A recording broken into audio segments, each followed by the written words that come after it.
Well, I've been out here for half an hour and now I'm shot. I haven't found anything. Nope. Oh, I found a bullet. But I can't believe there's not marvellous stuff in this huge cleared area. And there is. You just got to keep looking, because whatever you're going to find, it's not going to be big. Just like that spill in last week's or a couple of weeks ago's video. Small area. You've got to find the small area. That's the hot spot. If you don't find the hot spot, you're not on a hot spot. Ooh. Tim's just got a nice signal. Maybe that's our hot spot. But over there, about half a mile, it's a Roman hot spot. And I found 15 coins there, a couple of silver ones as well, little Antonininuses. And you probably saw me find that last year. And they're wandering around up there. Why aren't they wandering around down here? It's only, 10-minute walk. And there's a big pond there, which may or may not be in a sacred grove. There's another one back there, which may or may not be in a sacred grove. May or may not have even been there. But anyway, my legs are rubber, so I'll have to sit here for half an hour for them to recuperate, and then I'm back off looking for that hotspot. So I'm going to try not to shoot up my nose, because there's a forest there and you don't want to see it. It's the Amazon. It is. I've been out treasure hunting. You know that because you're watching a treasure hunting video. I didn't last very long. Today I lasted like 15 minutes and that was all over, so I've been sat on a log most of the time. But Tim has been out there, super fit guy that he is, digging away, digging rubbish. But an interesting coin has popped up, so I'm going to show it to you now. And there he is, the man himself. So here's this coin, and it's, I believe, it's a 5 Pfennig of Das Reich. Now, which Reich, I have no idea whether it's a wartime one, which it could well be, or whether it's a recent one, which it may well be. We will find out later. And but I'm guessing this is a wartime one, because they were down here, the Germans. They did get this far during the Second World War. And actually, so I found out,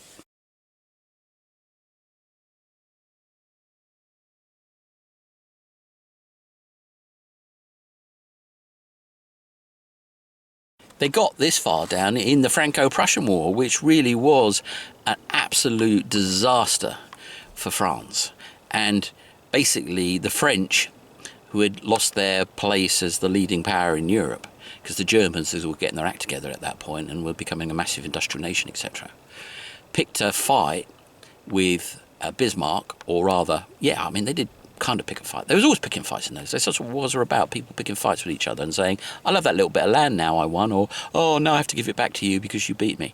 But anyway, they got in the Franco-Prussian War, and the Prussians, the Germans, had a new way of fighting a war, and they had new organisation, and basically they had a professional army, which nobody had like theirs at the time. So they rolled all over France, and they actually got down here then as well. And then after really absolutely smashing France, they went, okay, we stop now, we go home. And they went home, and the French were bitter about that, and they had this national policy of revenge for that, which didn't really play out until the First World War, and even really didn't play out then either. But anyway, Germans got down here at that time too. So the Germans and their wars with the French, which most of us forget. I mean, there was Napoleon too, and anyway, lots of them. You could even go back to the Roman period when the barbarians were Germans, Franks, and they came and they took the Western Roman Empire. But anyway, Germans down here, in a military sense, quite a lot in the last couple of 100 years, and the cause of a lot of sadness, destruction and stupidity. And we just found a bit, and there you have it, a German 5 Pfennigs. Well, we've had a great afternoon finding nothing. Oh yes, Tim and I. But we got something here, I think, and we're pooped. I'm totally pooped. I've only done 15 minutes, but I've just been a blancmange for the last 2 hours. But Tim has been mighty. And there is the mighty Tim. And we've got something down here. I found it, but Tim dug it, and I think that's kind of like a 50-50. No, it is actually. I think, hold on. Yeah, that is it. That's a coin, as expected. There it is, a coin. Well done. Well, yes. Good detective work. I think that's right. I think it's good luck. So, there you go. One of them Louis de Blanc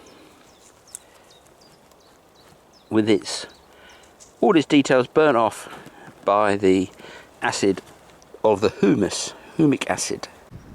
So we're out metal detecting and treasure hunting this huge field where I found that lovely Sestercius by the car.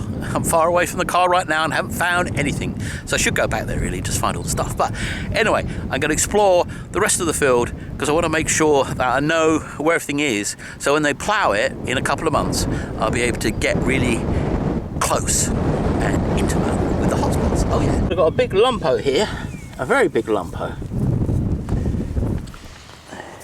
Yeah, that's a very, very big lumpo indeed. Now it could be an ingot or it could be a weight, and it definitely could be Roman because we saw that Sestercius, didn't we?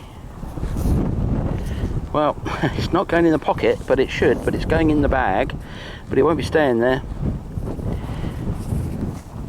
That is definitely a something. It's kind of plug. But I'm wondering if it's got any decent markings on it. I think that's going to check out. I'm going to be able to find examples of this on the interwebs, and then I'll know what it is. But if you know, post below. Oh yes. I don't know what this is, but it could be good. It could be rubbish. It could be a top of a tin, or it could be something amazing. Don't know. No, it bends. And as we know, if there's a bend, it's not your friend. There's definitely a bend there. Oh well. Now this is my excited face. Oh yes, a very excited face. It's probably going to be a ring, you know, horse tack ring. But if it's not, it's going to be great. And it's a really deep signal. This is the first big, deep signal I've got. I'm using the big coil rather than the high frequency, which is more of a sniper. But anyway, it's down here. Let's go have a look and see what we found. Well, that's it. And it's feeling heavy. And that's looking like a coin. That's looking like a, well, it could be a Sestercius or a Depondus, or it could be a big Louis. But let's have a look. We might not be able to tell. Oh, that came off nice. Well, it's very round. Very, very round. So I'm guessing this is a Louis. Let me clean it up a bit and I'll get back to you. It's a whacking great coin, and I'm calling that a two-soul of Louis the Whatnot. Very nice indeed. It might actually be reasonable condition, but these things are normally just worn. So when you get the dirt off, there's nothing there. Well, we'll see when we clean it up.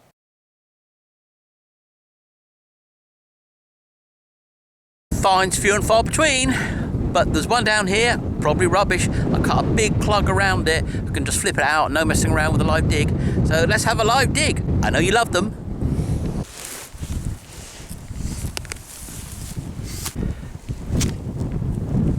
I'm guessing it's in here.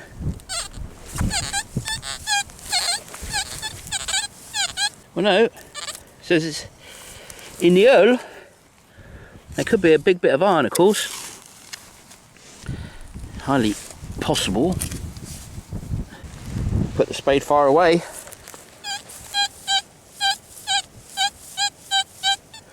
Well, it looks like I've dug it wrong.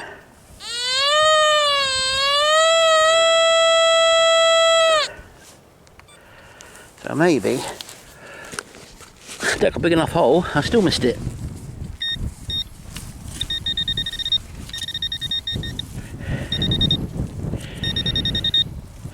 It's going to be iron, I would have thought, at that depth. It could be another big bronze coin, but 99 times out of 10 it's a big bit of old iron, but you wouldn't kind of expect it.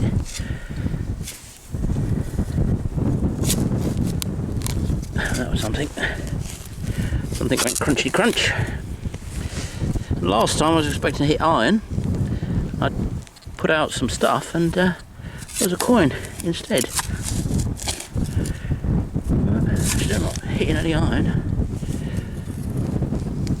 Let's see if it's in there. Pinpointer time. Can't believe it's in the bottom of that hole. Do far down.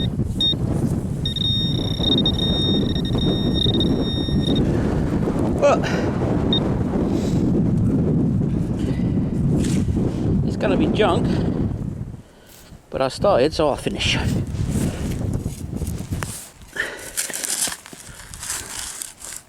Oh, that's something. Yeah, I think that's going to be iron. Yeah, highly likely to be iron. What's that?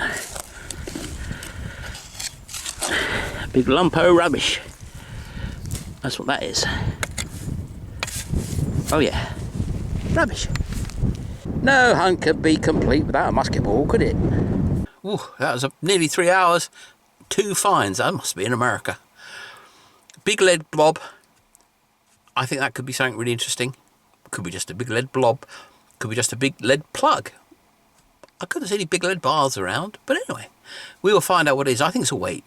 And that really, really nice coin, which I think is a louis, 2 sol, maybe 1 sol, 2 sol. Well, probably not 2 sol, 1 sol. But anyway, so a really nice coin. I'm sure of it. So not bad, really. I mean, I don't mind detecting for long hours as long as I just don't find rubbish and things that aren't interesting. So big long haul, couple of nice things. Yeah, that's really good. Anyway, it's raining, so I decided to take a rest. I've been swinging the heavy coil, and if I get my energy back and it stops raining, I'm going to go out for another hour or 2 with the light high frequency. Anyway, if you see any more of this hunt, it'll be right now.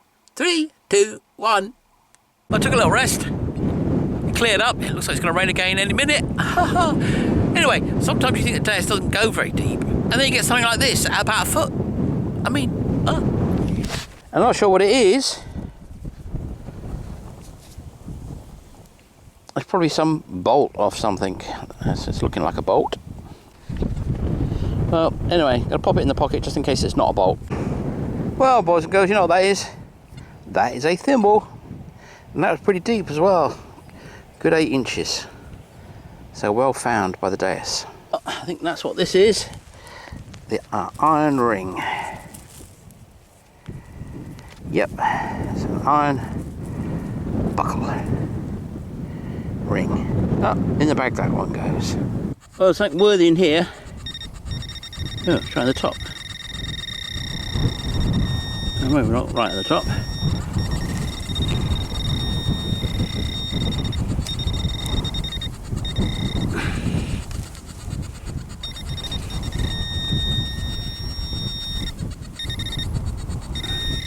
It's a coin. Cut one as well. I guess the plough would have done that. And that looks like a liard. It's been chopped.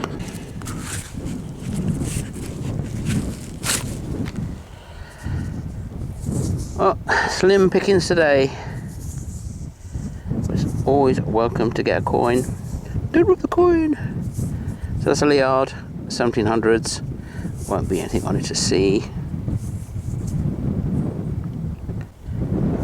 We found it anyway. I don't know how I missed that. I've been over this bit over and over again. I grant you I don't really do it methodically. But no, that's a denier. So sort of 1600s, maybe 1500s. Penny. French penny. Centime. Cent. Cent. You know what I mean. Centivo. Centime. Yep, that's what that's going to be. And I'm nearly done now, in many more ways than finished. Just going to check this patch again, because clearly I'm doing a good job. Well, I'm pretty sure that is a Roman nail. A Roman hobnail, as they call them.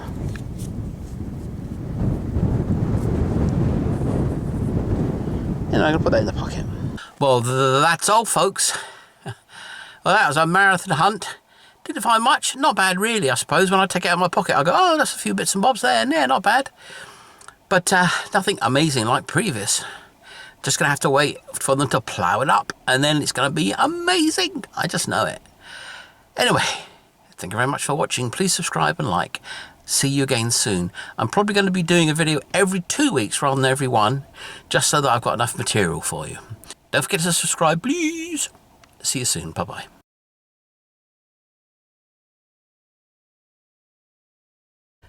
Well, that's first find of the day. Mystery item number 1 in lead. Lead cross. Could be good.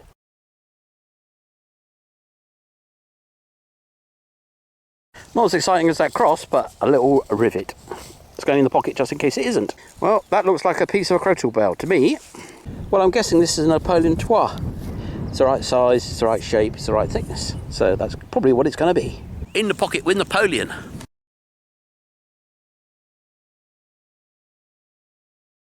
5 centimes. Buy myself a coffee. I got a Roman nail head here a couple of days ago, and here's another one. Another nice Roman nail. Very nice. Very nice indeed. Oh, it's windy. Anyway, that's a D buckle. Digging it. Everything we get a signal on, really. Finish off the hunt. A nice little double turn noir or down here. And it's better not be a bottle top, that's all I can say. Look at that.